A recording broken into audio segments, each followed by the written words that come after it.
एक लड़का ये बिहार वाले चुनाव में ये छपरा में तहलका मचौले रहे, पूरा तंत्र लोग लगा दिले रहल, पूरे हिंदुस्तान का कैबिनेट मिनिस्टर से लेकर के और प्रधानमंत्री तक, गृह मंत्री तक सब अपन ताकत के झोंक दल सरावे बदी।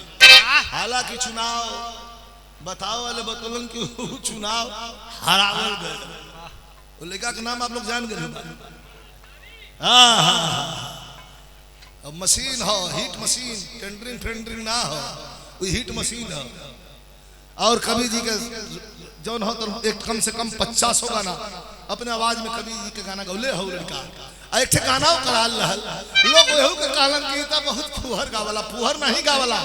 काम दे के जब जलात रहल भोलेनाथ तो रति रोवे लगल रहली कि अब हमार दुल्हा कहाँ मिली हन। तो बताउलिन माता सती कि जा अनिरुद्ध पर नाम रही, कृष्ण का लड़का बन के जन्मी हन, राक्षस ले जाई समुद्र में गिरी हन, मछली आहार करी लेके दरबार में जई हन, और वो छोट लड़का के रूप में तोहरे से भेंट हुई।